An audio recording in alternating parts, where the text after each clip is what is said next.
Amén, mi hermanas, que el Señor les bendiga. Le damos gracias al Señor de que podemos estar un día más en la casa de oración. Y bueno, la pastora me había pedido a mí, ¿cierto?, de que compartiera un tema con ustedes. Y el día de hoy, mis queridas hermanas, vamos a abrir nuestra Biblia, ya, el libro de los Hechos, capítulo 4, versículo 32.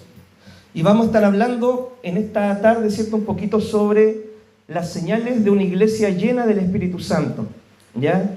Y qué mejor libro de referencia, ¿cierto?, que la Biblia misma, lo que la palabra de Dios nos enseña sobre la iglesia primera, ¿ya? Así que abra su Biblia, libro de los Hechos, capítulo 4, versículo 32, si lo tiene, dice así la palabra del Señor. Y la multitud de los que habían creído era de un corazón y un alma, y ninguno decía ser suyo propio nada de lo que poseía, sino que tenían todas las cosas en común.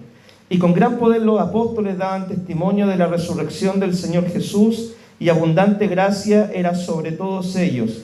Así que no había entre ellos ningún necesitado, porque todos los que poseían heredades o casas las vendían y traían el precio de lo vendido, y lo ponían a los pies de los apóstoles, y se repartía a cada uno según su necesidad. Entonces José, a quien los apóstoles pusieron por sobrenombre Bernabé, que traducido es hijo de consolación, levita, natural de Chipre, como tenía una heredad, la vendió y trajo el precio y lo puso a los pies de los apóstoles. Amén, mi hermana, vamos a orar al Señor. Padre, te damos gracias, Dios mío, por este tiempo que tú permites que nos reunamos, Señor, para poder aprender un poquito más de la palabra, Señor. Te pedimos, Dios, abre nuestra mente, nuestro corazón, nuestro entendimiento, Señor Padre, para poder entender tu palabra y que con tu ayuda la podamos poner por obra. Te damos gracias, Dios, por esta tarde, que tú permites que nos reunamos en el nombre poderoso de Jesús. Amén y amén. Amén, mis queridas hermanas. Siempre es cierto, las personas, cuando uno habla de una iglesia llena con el Espíritu Santo, muchas veces nosotros tenemos la tendencia, mi hermano, a mirar el presente, mirar el ahora, ¿cierto? Y muchas veces comparamos nuestra iglesia con otras iglesias locales de ahora en el presente. Y ese quizás es un error, ¿ya? Porque lo que nosotros debemos hacer es mirar nuestra iglesia y compararla con los márgenes que la palabra de Dios nos presenta. La Biblia, ¿cierto?, es nuestro libro de referencia. La Biblia es nuestro libro que nos marca, nos delimita y nos enseña cómo nosotros debemos hacer iglesia. Y créame de que lamentablemente en el día de hoy hay muchas iglesias, ¿cierto?, o muchos lugares que no están haciendo las cosas conforme al modelo de la palabra. Con tal de un pragmatismo, ¿cierto?, de traer gente a la iglesia o de que la iglesia sea más relevante, muchos han dejado la Biblia a un lado, han instalado métodos humanos, ¿cierto?, técnicas humanas, cosas humanas para traer gente, han cambiado en muchos lugares el mensaje con tal de agradar a las personas, ¿cierto?, y hacer una iglesia más numerosa, pero no están formando verdaderos discípulos. Entonces nosotros, si queremos ser una iglesia llena del Espíritu Santo, lo primero que tenemos que hacer es ir a la palabra, ir a la Escritura, ir a lo que Dios nos enseña en las Santas Escrituras. Y acá en este texto que nosotros leímos, nosotros podemos ver por lo menos 5 señales de una iglesia llena del Espíritu Santo. Nosotros vemos, mis queridas hermanas, de que cuando el Señor resucita de los muertos, le dice a sus discípulos que no se vayan de Jerusalén hasta que venga el Espíritu Santo sobre ellos. Y los discípulos se quedaron todos reunidos, unidos, ¿cierto?, en unidad. ¿Y qué estaban haciendo ellos mientras esperaban la venida del Espíritu Santo? A ver, ellos estaban orando. ¿Y el Espíritu Santo en qué momento vino? Vino en un culto de oración. Dice que ellos estaban orando, buscando al Señor, esperando la promesa, y es ahí donde vino el Espíritu Santo. Jesús, mis queridas hermanas, espera que nosotros como discípulos seamos creyentes que oren, creyentes que ayunemos, creyentes que velemos, que busquemos su presencia. Nosotros como iglesia, ¿cierto?, debemos participar en lo que es la oración colectiva. Por ejemplo, cada uno de nosotros ora de forma personal, ora de forma privada, ¿cierto? Y esa es la oración quizá más importante que usted debe hacer. Cada uno de nosotros también debe orar con su familia, buscar a Dios en familia.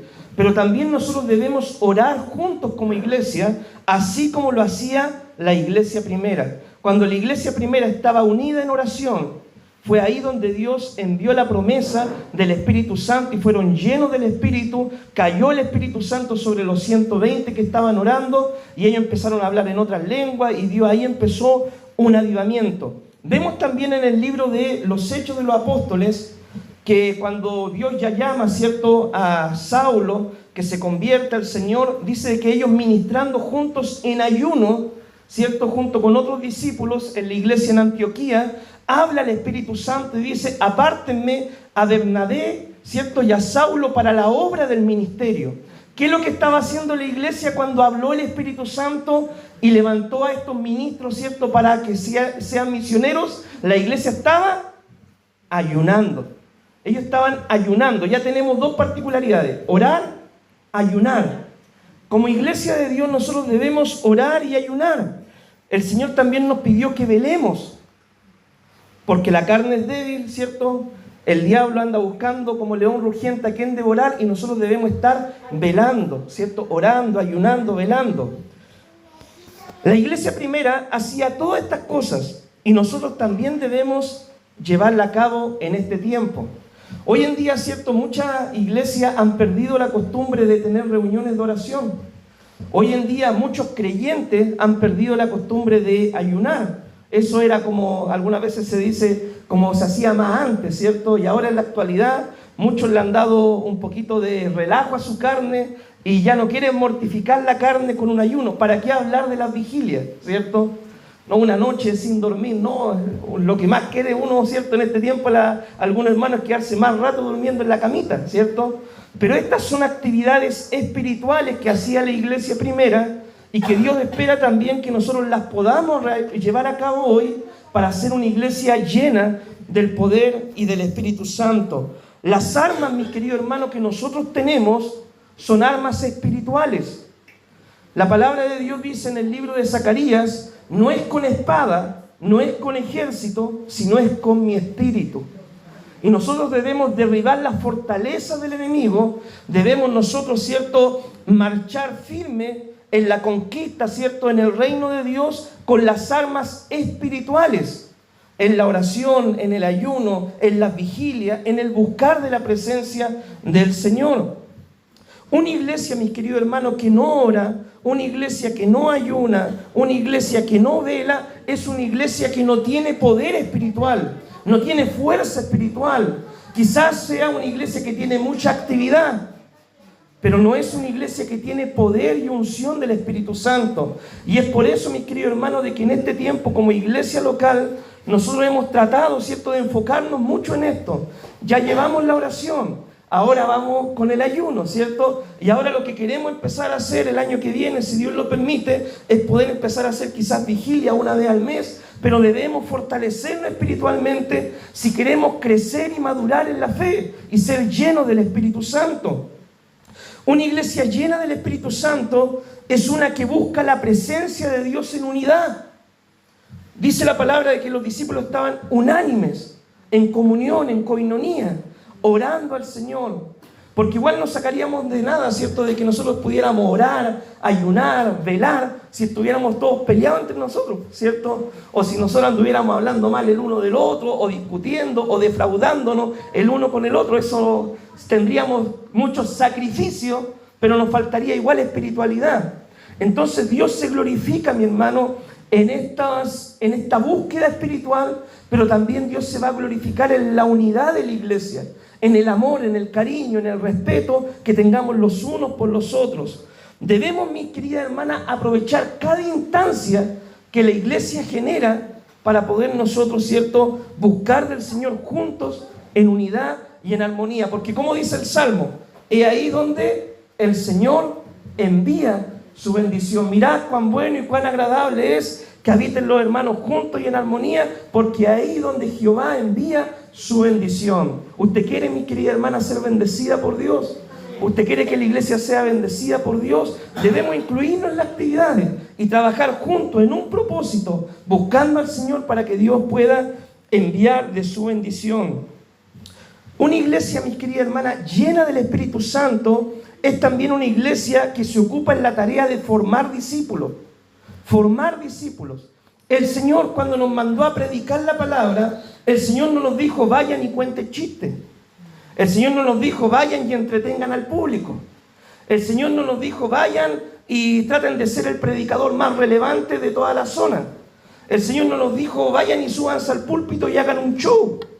El Señor nos dijo vayan y hagan discípulos. El púlpito, mis queridas hermanas, cumple una función. Y la enseñanza del púlpito tiene la función formativa, educativa de la iglesia. Cada vez que nosotros nos subimos a predicar en un púlpito, es con el propósito de enseñar lo que Dios nos ha mandado en su palabra, de transmitir el mensaje del Señor de la forma más clara y más fiel como nosotros podamos, ¿cierto? Buscando interpretar el pasaje de una forma correcta, buscando, ¿cierto?, no salirnos con alguna rareza espiritual, buscando ser fieles a la interpretación del texto bíblico para así poder formar verdaderos discípulos. El Señor dijo, vayan, prediquen el Evangelio. A los que crean, enséñenle todo lo que yo les he mandado. No debemos inventar el Evangelio. El Evangelio ya está escrito en la palabra. No debemos buscar otros evangelios. El Evangelio ya nos fue dado en la Escritura. Pero lamentablemente en este tiempo también dice la Escritura, en 1 de Timoteo, ¿cierto?, de que algunos tendrán comezón de oír. Y queriendo, ¿cierto?, escuchar cosas agradables a los oídos, se amontonarán falsos maestros que enseñarán, ¿cierto?, palabras que la gente quiere oír, pero no le enseñarán la verdad del Evangelio. Nuestra tarea, mis queridas hermanas, cada vez que nosotros preparamos un estudio el día lunes, cada vez que nosotros traemos una enseñanza el jueves, una enseñanza el día sábado, es poder formarla a usted para que usted pueda ser una verdadera discípula, una verdadera hija de Dios, para que usted alcance la estatura de la varona perfecta, ¿cierto?, por así decirlo, en Cristo Jesús. Llega a la medida, ¿cierto?, del Señor Jesús. Crezca en su discipulado, crezca en su vida espiritual. Y para hacer esto, ¿cierto?, debemos ocupar el púlpito, ¿ya? El propósito de la predicación, como le dije, no es entretener, sino el propósito es educativo, formativo. Hoy las iglesias perecen por falta de conocimiento. Y esto es muy antiguo. Ya el Señor en el Antiguo Testamento le había dicho al pueblo de Israel, mi pueblo perece, ¿por qué? Por falta de conocimiento. Por cuanto desechaste la sabiduría, el conocimiento, yo te desecho del sacerdocio. Le había dicho Dios, ¿cierto?, por medio del profeta a su pueblo. Mis queridas hermanas, aprovechemos las instancias que tenemos como iglesia para aprender la palabra del Señor. Yo sé de que muchas de ustedes muchas veces están cansadas, ¿cierto?, porque trabajan en la mañana o se levantan muy de mañana o quizás por las tareas que tienen que hacer en la casa, en el hogar. Yo sé de que muchas veces nuestro cuerpo físico, nuestra carne se cansa, se debilita, pero cuando venimos acá, ¿cierto?, a la iglesia, ojalá tenemos que disponer todos nuestros sentidos para poder oír la palabra del Señor. ¿Sabe lo que sería bueno? Que usted trajera, por ejemplo, un lapicito, ¿cierto?, un cuadernito, y ahí se pusiera a escribir, ¿cierto?, lo que Dios le está enseñando por medio de la predicación. Porque de repente quizás nosotros podemos oír el mensaje y de todo lo que escuchamos nos vamos con ¿cuánto para la casa? Un 10, un 15, un 20%. Y lo demás se nos olvidó. Pero quizás sería una buena práctica, ¿cierto?, que usted trajera un cuadernito y apuntara, Dios esto me dijo. Dios me dijo que debo buscarlo en unidad con la iglesia, participar en las actividades de la iglesia. Dios me dice de que quiere que crezca en mi conocimiento de la palabra, que Él me quiere formar como una verdadera discípula, que Él quiere que yo alcance la estatura de la mujer perfecta en Cristo Jesús. Debemos aprovechar, mi hermana, las instancias que tiene la iglesia para poder recibir la enseñanza. ¿Se ha conectado los días lunes a los estudios bíblicos? ¿Ha visto los estudios de los días lunes? Mis queridas hermanas, desde que empezamos a predicar la palabra, nosotros empezamos hace muchos años ya en el libro de Génesis capítulo 1, ahí empezamos a predicar la palabra.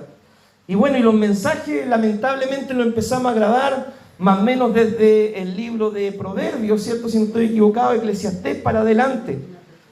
Pero imagínense, todos los días lunes la iglesia prepara un alimento espiritual para que usted se nutra de esa palabra. para que usted se alimente espiritualmente de la palabra. Si quizá usted dice, pastor, es que el horario yo no puedo ese horario, o yo me voy a acostar temprano, no sé, o me viene a visitar un familiar los días lunes, bueno, ese mensaje queda grabado también en internet para que después usted lo pueda ver y revisar. Yo, por ejemplo, cuando las prédicas las sube mi hermano, yo después voy a internet, busco la prédica, la escucho de nuevo, el mensaje. Pero la idea es que usted pueda crecer y aprovechar la instancia que tiene la iglesia. Todos los días jueves, mi hermana, hay una enseñanza que la está formando a usted. Todos los días sábado hay una enseñanza también del Evangelio que le va a ayudar a crecer en su vida espiritual. Una de las señales de la iglesia primera, la iglesia llena del Espíritu Santo, es que ellos crecían en la doctrina de los apóstoles. En la enseñanza que había dejado el Señor Jesús, la había entregado a sus apóstoles, a sus discípulos. Y nosotros debemos crecer, mi hermana, en el conocimiento de la palabra del Señor. Casi de lunes a sábado nos juntamos para orar y leer la Biblia. Mi hermana quería, yo cuando nos reunimos, ¿cierto?, en los cultos de oración las primeras veces, me acuerdo de que habían hermanas que apenas juntaban 2 o 3 palabras, ¿ya? Y les costaba muchísimo leer, muchísimo. Pero ha pasado los años, ha pasado el tiempo y hoy día leen fluido, ¿ya? ¿Por qué? Porque eso es formación.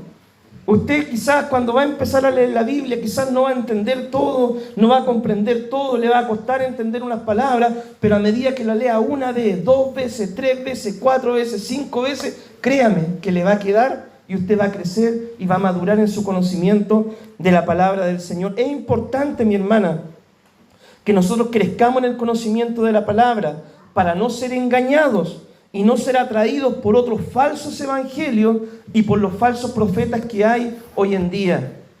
El Señor nos dijo, una de las señales de los últimos tiempos, ¿cuáles van a ser? Se levantarán falsos cristos y se levantarán falsos profetas y engañarán, si fuera posible aún, a los escogidos. Pero si usted no está alimentada de la palabra de Dios, usted puede ser presa fácil del enemigo. Que llegue cualquiera, ¿cierto?, le predique 2, 3 cosas y usted crea, ¿cierto?, al tiro, al golpe y a primera, porque como no conoce la Biblia, ¿cierto?, la pueden engañar fácilmente. Entonces, por eso es la importancia de aprender de la palabra del Señor. Otra característica, mis queridas hermanas, que tiene una iglesia llena del Espíritu Santo es que es una iglesia que evangeliza. Esa fue la gran comisión que el Señor nos dejó a nosotros como discípulos. Hoy en día, para muchos se ha convertido en la gran omisión. En muchas iglesias es la gran omisión, ¿ya? ¿Por qué? Porque lo que menos hacen es evangelizar. En muchos lugares se han conformado con tener una iglesia, una cantidad de asistentes, buenas reuniones, buenos cultos, una buena palabra quizás, una buena música, pero ya no hay un interés por rescatar al perdido. Si llegan, llegan.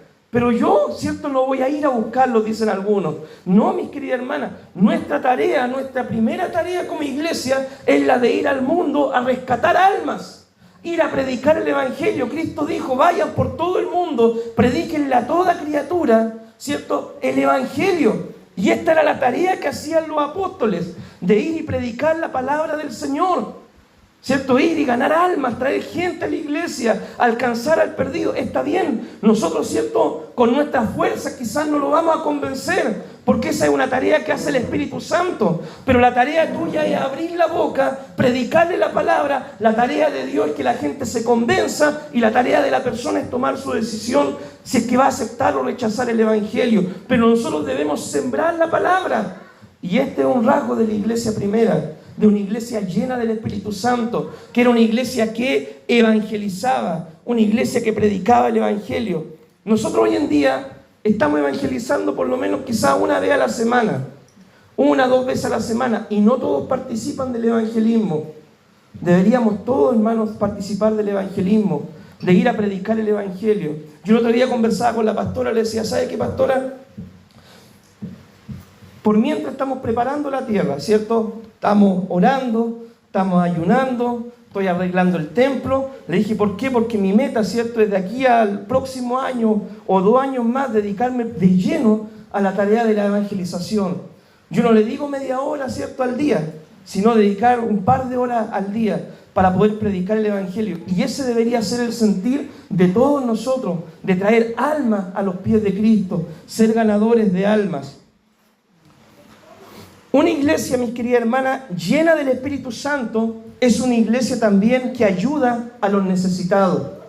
Dice la palabra de que no había ningún necesitado entre ellos, entre los primeros discípulos, porque los que tenían propiedades, o tenían herencia, o tenían cosas, las vendían y las traían a los pies de los apóstoles y se repartía a todos según la necesidad. Hoy en día es muy difícil que alguien diga eso, pero créame, de que en la iglesia llegan personas que dicen, quizás no llegan y dicen, pastor, mire, traigo el título de mi casa. Pero sí hay personas que llegan con ofrendas generosas. Y dice, pastor, mire, le traigo esta ofrenda para que usted la invierta en la iglesia. Pastor, mire, traigo, ¿cierto?, este dinero para que usted lo ocupe, ¿cierto?, acá en el templo como ustedes dispongan. Créame que personas así sí hay hoy en día. Y la iglesia primera tenía esta particularidad, que ellos eran generosos. Hoy en día hay mucha necesidad, mis queridas hermanas, en todo el mundo. Pero la iglesia no puede quizás cubrir todas esas necesidades, aunque quisiéramos. Por ejemplo, hay necesidades en la cárcel, hay necesidades en los hospitales, hay necesidades en los hogares de niños, hay necesidades en los hogares de ancianos, hay necesidades en las personas extranjeras que vienen de inmigrantes, hay necesidades de las personas de la calle, hay necesidades de las personas que tienen luchas con los vicios y las adicciones. Quizás como iglesia, porque somos una iglesia pequeña, no podríamos cubrir ese abanico, ¿cierto?, de necesidades que hay en el mundo.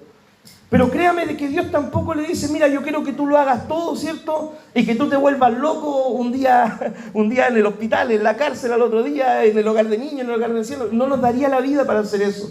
Pero el Señor nos dice, mira, como el buen samaritano, a las personas que yo quiero que tú ayudes, yo te las voy a poner en el camino.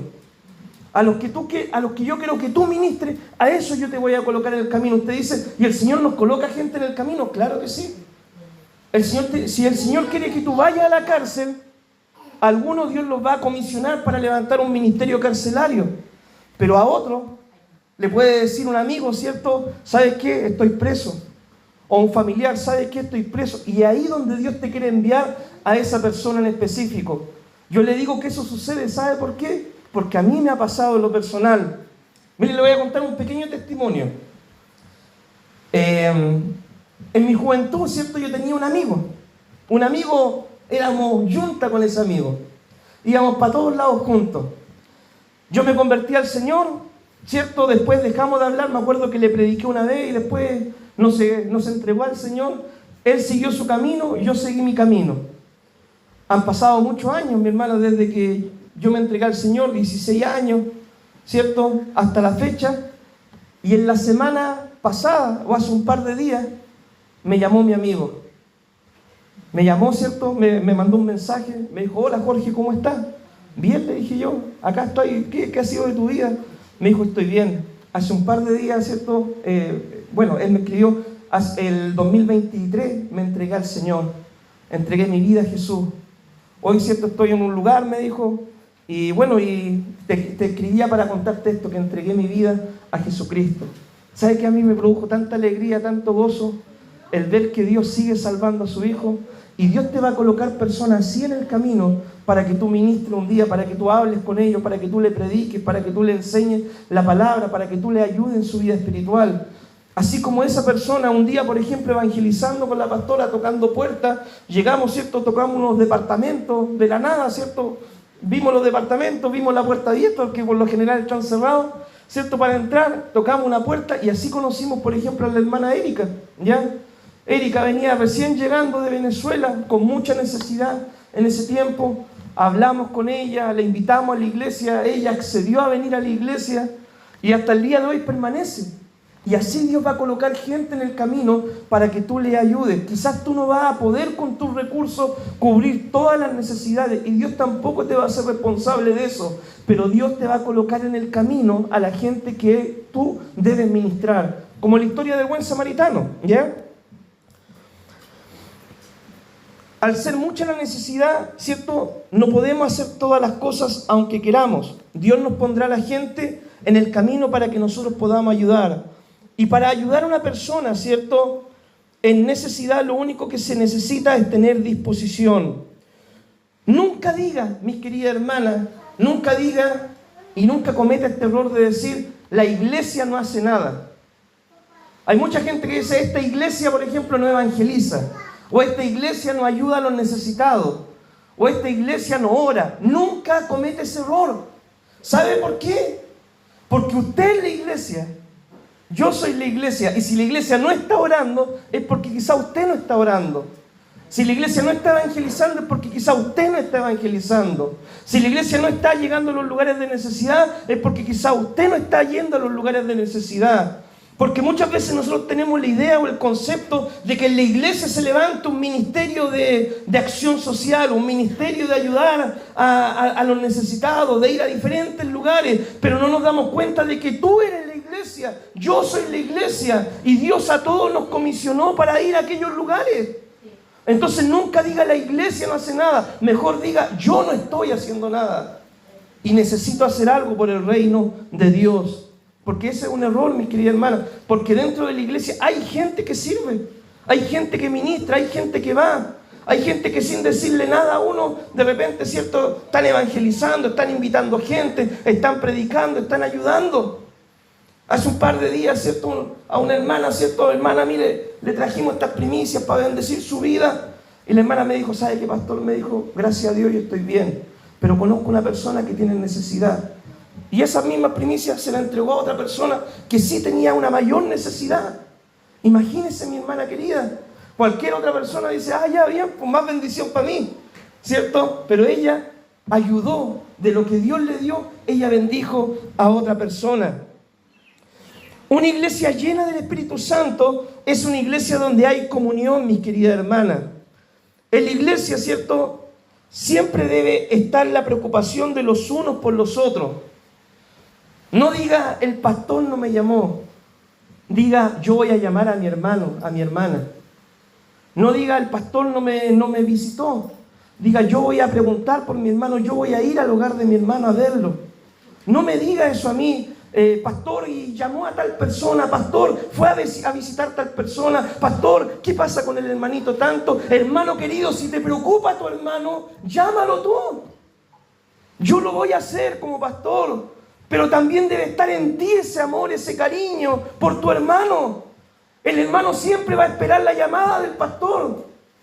Pero el hermano quizás lo que le va a sorprender va a ser la llamada de la oveja, de uno que es igual a él. El pastor obviamente, ¿cierto?, por su trabajo, por lo que tiene que hacer, va a hacer ese ministerio, porque es parte del cuidado pastoral. Pero Dios también te llamó a ti a cuidar de tus hermanos.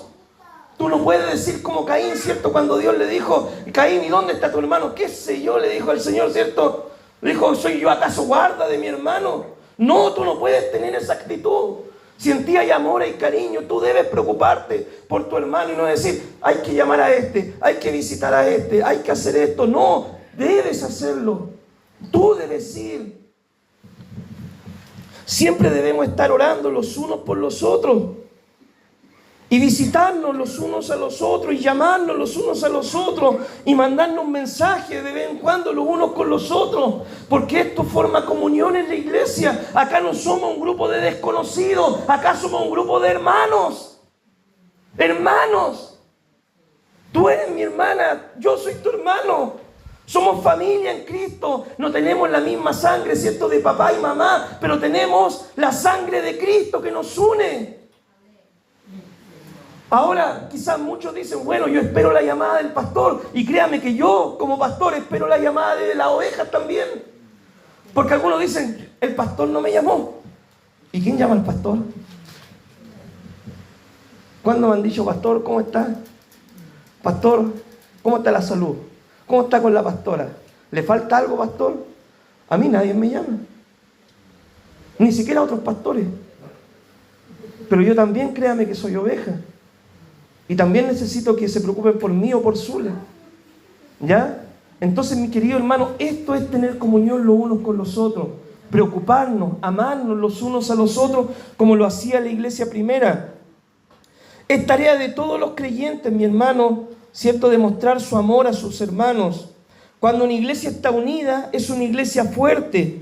y trabajamos con un mismo objetivo y por una misma meta: extender el reino de Dios, ganar almas, que el evangelio crezca, que la iglesia se multiplique, que se levanten líderes, que se planten otra iglesia, que el reino de Dios crezca. Cuando la iglesia está unida, trabajamos juntos, evangelizando, buscando a Dios, preocupándonos los unos por los otros, creciendo en la palabra, la iglesia va a crecer para la gloria del Señor. Obviamente puede ser que en un momento surjan problemas, mi hermano, si acá nadie tiene billetes de 20 lucas para que lo quieran en todos lados, ¿cierto?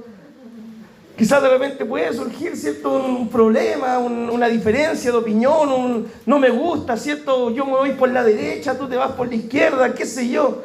Puede surgir eso de repente, somos humanos, pero debemos amarnos a pesar de nuestras diferencias de opiniones, resolver los problemas de buena manera, no a gritos, ni a golpes, ni por pensarlo, ¿cierto?, como lo resuelve la gente del mundo, no, sino que con amor, con sabiduría, con gracia de Dios.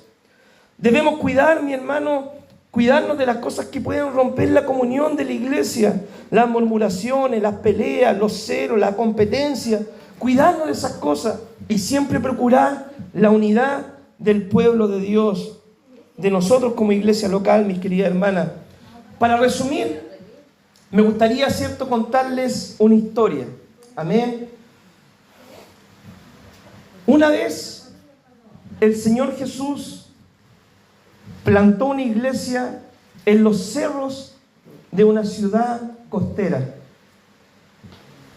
Plantó esa iglesia, esa pequeña semilla, en los cerros de una ciudad costera. El Señor le dio un encargo a esa iglesia. Le dijo: búsquenme con pasión. Evangelicen a su alrededor. Ayuden a los necesitados que yo les pongo en el camino. Ámense y preocúpense los unos por los otros. Y aprendan siempre de mí, que soy manso y humilde de corazón, y yo voy a estar con ustedes todos los días hasta el fin del mundo. La iglesia empezó a trabajar en su barrio, ¿cierto? Empezó a evangelizar. Empezaron todos los hermanos a adorar junto al Señor, empezaron a ayudarse los unos con los otros, y la iglesia llegó a ser conocida, ¿cierto?, en los cerros de esa ciudad costera como la iglesia que ilumina. Porque todos dicen: esa iglesia brilla por cómo ellos sirven al Señor. Y esa iglesia fue un faro en esa ciudad costera. Y eso es lo que Dios quiere hacer con nosotros acá en Talcahuano. Ser una iglesia que nos amemos, ser una iglesia que nos ayudemos, ser una iglesia que evangelicemos, ser una iglesia que crezcamos en el conocimiento de la palabra, ser una iglesia, ¿cierto?, que reflejemos la gloria del Señor, para que podamos ser un faro, mis queridos hermanos, acá en Talcahuano, que ilumine todo este cerro de Talcahuano, que muchas veces están en oscuridad, en tinieblas, donde hay delincuencia, donde hay droga, donde hay cuantas cosas. Pero Dios te ha puesto aquí para marcar una diferencia en tu entorno. Que la luz del Evangelio brille en nuestra vida y que Dios nos use para poder cumplir su gran comisión. Oramos al Señor. Padre, te damos gracias por esta enseñanza, Señor. Ayúdanos, Dios, a ser una iglesia llena del Espíritu Santo, Señor. Padre, tú nos dejaste en tu palabra las claves que hacía la iglesia primera. Se ayudaban mutuamente, se preocupaban los unos por los otros. Evangelizaban, Señor, daban poder, daban testimonio con poder de tu resurrección. Había comunión, había amor, Señor. Amado Dios, amado Padre, ayúdanos, Señor, a rescatar, amado Dios, estos principios para nuestra vida. No estar mirando en el día de hoy, Señor, cómo lo hacen otras iglesias, otros lugares, sino ver el original, ver tu palabra, Dios mío, ver lo que tú nos dejaste escrito, Señor, para que nosotros pongamos por obra, Señor, en primer lugar. Amado Dios, danos, Señor, siempre la sabiduría, la gracia, la unción para buscar tu rostro, tu presencia y para poder servirte con pasión. En el nombre de Jesús pedimos todo. Amén y amén. Que Dios les bendiga, mi amada hermana.